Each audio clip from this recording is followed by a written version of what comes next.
मैं हूं अंकित अवस्थी, लेकर हाजिर हूं आपके साथ। भारत में अपना प्रतिनिधि भेजे हुए हैं ट्रंप। अमेरिका का प्रतिनिधिमंडल इंडिया आया हुआ है ट्रेड वार्ता करने के लिए। अगेन ट्रंप फिर से वही कर रहे हैं क्या? फिर से भारत पाकिस्तान को एक साथ साधने का प्रयास कर रहे हैं। जिस दौर में भारत के अंदर ट्रेड वार्ता हो रही है, उसी समय पर ट्रंप की खबर आ रही है कि ये आसिम मुनीर से और शहबाज शरीफ से मिलने वाले हैं। और दूसरी तरफ भारत में आई हुई ट्रेड वार्ता से दोनों के मायने समझेंगे कि क्या कोई वार्ता होगी या केवल ये न्यूज में सुर्खी में बने रहने का एक और तरीका निकाल करके चर्चाएं चल रही हैं। तो कुल मिलाकर के ट्रंप का क्या खेल है, इसको डिकोड करने का प्रयास करते हैं। और इससे भारत जो हाल ही में ट्रंप के बदले हुए भाव से खुश हुआ था कि हां अब कुछ तो शायद इनके बीच कॉन्क्रीट हो सकता है, उनके साथ कुछ गलत तो नहीं होने वाला है, व्यापार में कुछ नुकसान तो नहीं होने वाला है। और जब बात ट्रेड वार्ता की हो तो क्या बाजार को कुछ लाभ हो सकता है? क्योंकि अल्टीमेटली जब से 50% टैरिफ लगा है, निश्चित ही भारत का एक्सपोर्ट तो प्रभावित होगा, लेकिन भारत का स्टॉक मार्केट बढ़िया परफॉर्म कर रहा है। अब चूंकि भारत के साथ में इस पूरी घटना को देखने के दो नजरिए हो सकते हैं, उनमें पहला नजरिया जो ट्रेड से जुड़ा है उसको स्पष्ट कर लेते हैं। जहां तक बात भारत और अमेरिका के ट्रेड की हो, आपको ये तो ज्ञात ही होगा, इस बीच में ट्रंप ने हमें काफी बार टैरिफ से पहले कुछ और चीजों के लिए भी दबाने का प्रयास किया था। ट्रंप का मानना था कि भारत से हो रही ट्रेड डील में क्यों ना अपना एग्रीकल्चर प्रोडक्ट भारत को टिका दूं। आपको ज्ञात होगा कि हमने इस पर ऑलरेडी 2 सेशन किए हुए हैं, शायद आपको याद हो, जिसमें मैंने आपको यह बताया था कि असल में अमेरिका जो है ना, वो भारत को अपने एग्रीकल्चरल प्रोडक्ट्स बेचना चाहता है, अपनी जीएम क्रॉप्स बेचना चाहता है, अपना नॉन वेज मिल्क बेचना चाहता है, क्योंकि अमेरिका में मक्का 15 रुपए किलो के आसपास पैदा हो रही है, मतलब पड़ रही है, और भारत में मक्का का भाव 25 से 28 रुपए किलो के आसपास चल रहा है। ऐसे में भारत के अंदर मक्का के भाव को अमेरिका वाले बैठकर ऑब्जर्व कर रहे हैं कि यार इनके यहां अगर हम मक्का बेचने में कामयाब हुए तो बहुत बड़ा बाजार मिलेगा। इस मक्का की कहानी को भी मैं आपको बताऊंगा। इस ट्रेड डील को पहले तो हॉल्ट हो गया था और हमको 50% टैरिफ मिल गया था। अभी क्या है, आज 16 सितंबर के दिन अमेरिका का एक प्रतिनिधिमंडल इंडिया आया हुआ है। आप यहां पर तस्वीरों के माध्यम से ये देख सकते हैं। ब्रेंडन लिंच नाम से व्यक्ति हैं जो यूएस ट्रेड रिप्रेजेंटेटिव हैं। ये भारत की यात्रा पर हैं। आपको मैं याद फिर से दिला दूं कि जब भारत पाकिस्तान के बीच में वो रार चल रहा था और ट्रंप भारत से खफा थे, भारत पर टैरिफ लादने की घोषणाएं कर रहे थे, उस बीच में भी इनका एक ट्रेड रिप्रेजेंटेटिव आने वाला था, लेकिन उसे स्थगन कर दिया गया था कि नहीं अब नहीं आएगा, अब तो आप टैरिफ भुगतो।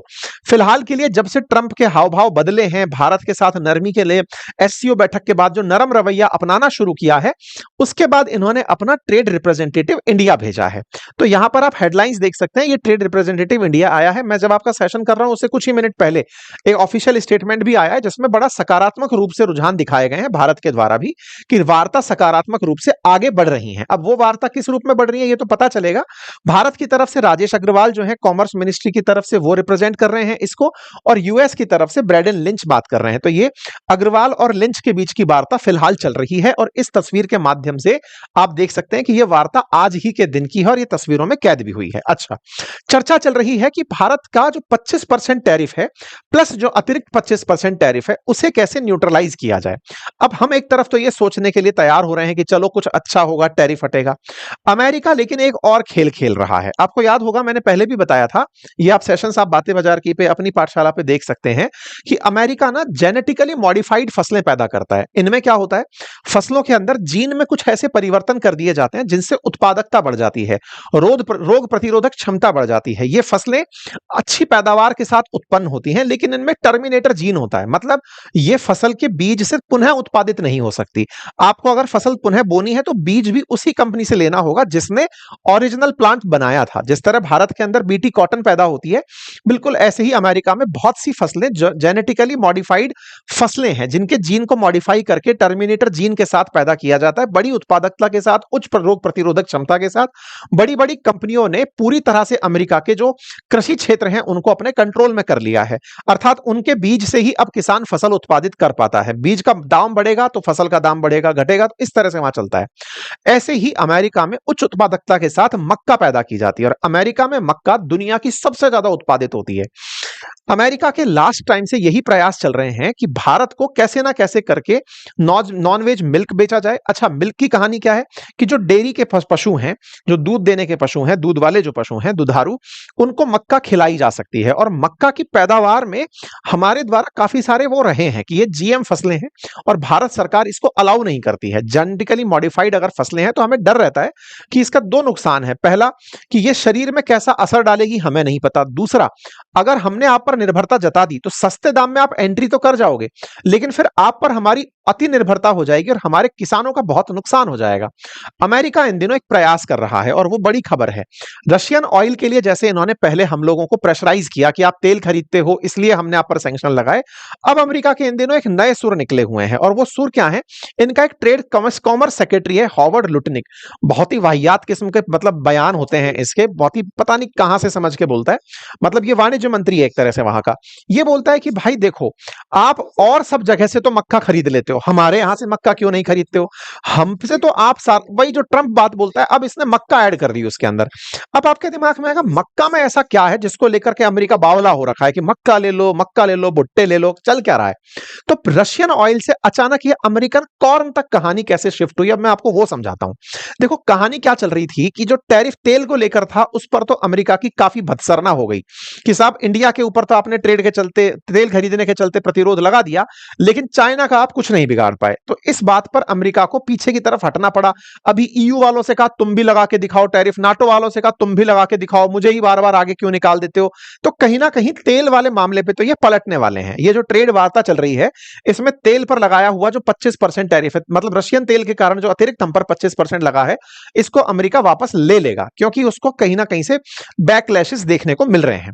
अब ये मक्का की कहानी में कहानी कुछ इस तरह से है कि अमेरिका में बड़ी मात्रा में जो मक्का पैदा होती है वो एक्सपोर्ट होती थी और उस एक्सपोर्ट को खरीदार के रूप में मिलता था चाइना।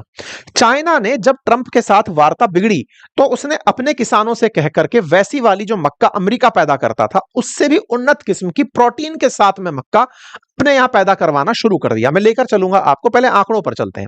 भारत के पास में 1.5 अरब के आसपास आबादी है और अमेरिका जो है ना वो बुशल मक्का जो है अपन को बेचना चाहता है। उसका तर्क यह है कि भारत इतनी मक्का इंपोर्ट करता है, 0.97 मिलियन टन मक्का इंपोर्ट करता है, उसमें से लगभग 0.53 मिलियन ये केवल म्यांमार से करता है, 0.39 मिलियन ये यूक्रेन से करता है। तो अमेरिका से फिर 1100 टन ही क्यों करता है?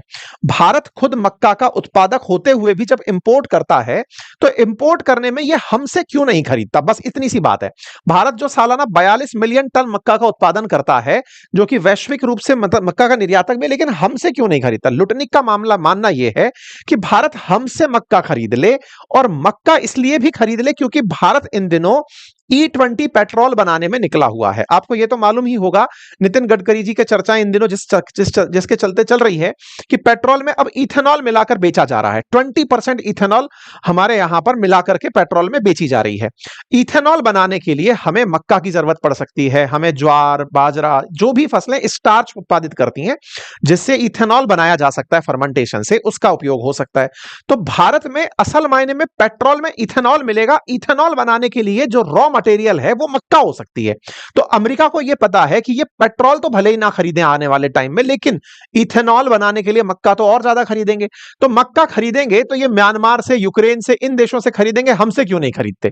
हमसे खरीद लो। तो हो सकता है कि इस ट्रेड डील में भारत अमेरिका से आने वाले समय में इथेनॉल बनाने के लिए मक्का खरीद ले, यह कहते हुए कि हम इस मक्का का उपयोग अपने किसानों के लिए भी नहीं करेंगे, अपनी मवेशियों के लिए भी नहीं करेंगे और केवल इथेनॉल बनाने में करेंगे। यह मुझे मध्यम मार्ग लगता है क्योंकि जिस तरह से बहुत तेजी से भारत ने इथेनॉल का उपयोग शुरू किया पेट्रोल में, 2030 तक का टारगेट था पेट्रोल में 20% अल्कोहल मिलाने का, 2025 से लागू हो गया।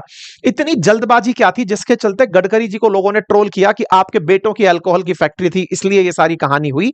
इसके पीछे जो बैकग्राउंड लग रहा है वो ये है कि कहीं ना कहीं इंडिया, क्योंकि लुटनिक मक्का मक्का चिल्ला रहा है, इंडिया को इथेनॉल इथेनॉल चिल्लाना है कि E20 पेट्रोल ले लो, E20 पेट्रोल ले लो। कुल मिलाकर के इन्हें अल्कोहल बनानी है और इथेनॉल बना करके पेट्रोल में मिलानी है। तो मध्यम मार्ग यह होगा कि अमेरिका भी खुश हो जाएगा कि इंडिया वालों को हमने मक्का के लिए मनवा लिया। भारत जनता को दिखा के खुश हो जाएगी कि देखो हमने किसानों के हिस्से का कुछ भी हक नहीं मारा, हमको तो इथेनॉल चाहिए थी, इथेनॉल के लिए हमने मक्का मंगाई, सस्ती मंगाई, अपने किसानों को लाभ भी पहुंचा दिया, हमने सस्ता तेल कर दिया। वो सब जनता को जैसे भी कन्विंस किया जाए किया जा सकता है। भारत के मक्का के अंदर आयात ना करने के फिलहाल दो ही कारण बताए जाते हैं कि साहब हम 5.5 मिलियन टन से ऊपर अगर मक्का इंपोर्ट करते हैं तो 15% टैरिफ लगाता है, उससे ऊपर अगर खरीदोगे तो 50% टैरिफ देना पड़ता है, और जीएम फसलों से हम परहेज करते हैं। लेकिन जो मध्यम मार्ग मैंने आपको बताया जो लग रहा है हो सकता है ट्रेड डील्स में, क्योंकि मक्का अचानक सुर्खी में नहीं आ सकती थी। ठीक है, बाय द वे यूएस इस समय सबसे बड़ा मक्का उत्पादक है और वो इन दिनों नए बाजार की तलाश में बहुत तेजी से चल रहा है, क्योंकि लगातार अमेरिका के अंदर जो प्रोडक्शन ऑफ मेज यानी मक्का है वो बढ़ा है और वो रिकॉर्ड स्तर पर एक्सपोर्ट करना चाहता है। उसके बहुत से राज्य मक्का उत्पादन में तेजी से आगे आए हैं।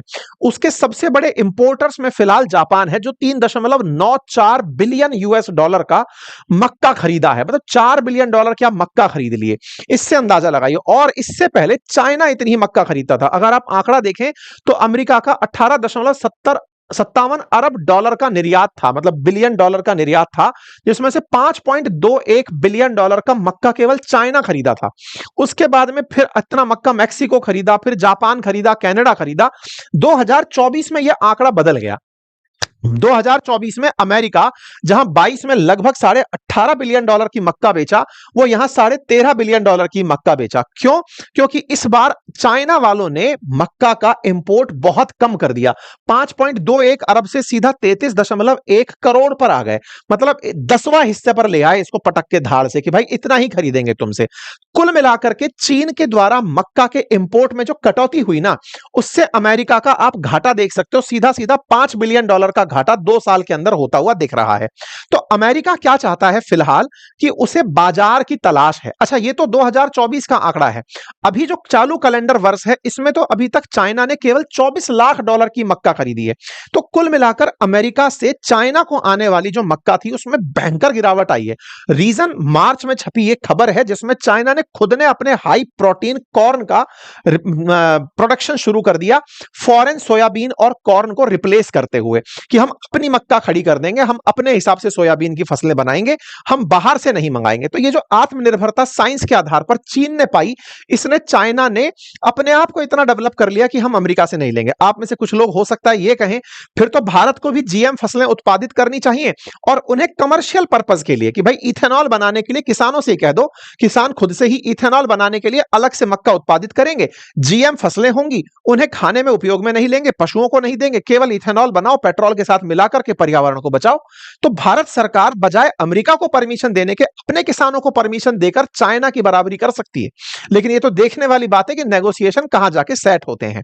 भारत के पास केवल इतना ही है कि साहब हमारे यहां मक्का खाई भी जाती है। और दूसरा बड़ा विरोध एक और भी है, अमेरिका की मक्का पड़ती है 15 रुपए किलो के आसपास। अमेरिका के अंदर बुशल के हिसाब से चलती है, वहां का बुशल 25.4 किलोग्राम के अराउंड होता है। 15 रुपए प्रति किलोग्राम के हिसाब से अमेरिका में मक्का पड़ती है। भारत में जो समर्थन मूल्य अभी चल रहा है सरकार द्वारा घोषित 24-25 के लिए, वो 24 रुपए किलो के आसपास चल रहा है। उन्हें दिखता यह है कि जब भारत 15 रुपए किलो, अमेरिका 15 रुपए किलो उत्पादित कर रहा है और भारत में बिक 25 रुपए किलो के आसपास रही है मक्का, तो 10 रुपए का तो सीधा फायदा दिख रहा है। इन्हें बल्क में बेचेंगे, बड़ा लाभ कमा लेंगे। तो कुल मिलाकर उन्हें भारत में चीन में जो खत्म हुआ पिछले 2 सालों में मक्का का बाजार है, वो बाजार दिख रहा है। और भारत ने इन दिनों जो इथेनॉल की कहानी रची है, उस कहानी में इन्हें अपना स्पेस नजर आ रहा है। तो पहला कारण तो यह है ट्रेड वार्ता फिर से शुरू होने का और मक्का के भजन गाए जाने का। कुल मिलाकर भारत इन सब चीजों पर नजर बनाए हुए है। हमें बस सतर्क रहते हुए इस पर ध्यान देना होगा कि किसी भी तरह की ऐसी ट्रेड वार्ता में हम ना फंस जाएं जो कि भारत के लिए दूरगामी नुकसानदायक हो। जीएम फसलें अगर भारत को लगता है कि अमेरिका की फसलों को हमें परमिशन देनी है, तो पहले इस विषय पर पूरे राज्यों की सहमति लिया जाना आवश्यक होगा। किसानों को इस बात के लिए कन्विंस करना होगा और पहले हमें इंपोर्ट से ज्यादा आत्मनिर्भर रूप से अपनी फसलें उत्पादित करनी होंगी कि हम पहले खुद से करेंगे, खुद से आत्मनिर्भर बनेंगे। हमारे कृषि अनुसंधान में हमने ग्रीन रेवोल्यूशन किया है। तो ऐसे में ऐसा नहीं है कि हम जीएम फसलें उत्पादित नहीं कर पाएंगे, हम चाहे जो पैदा कर सकते हैं। एग्रीकल्चर में हमने मुकाम हासिल किए हैं। ऐसे में भारत सरकार को इस ट्रेड वार्ता में जल्दी नहीं करनी चाहिए, और विशेष रूप से फसलों के मामले में तो कतई नहीं, क्योंकि ये लोगों के जीवन से और किसानों के पॉकेट से जुड़ा हुआ मामला है। इसे निश्चित ही समझदारी के साथ किया जाना चाहिए। फिलहाल के लिए इतना ही। Thank you so much. अपना ख्याल रखें।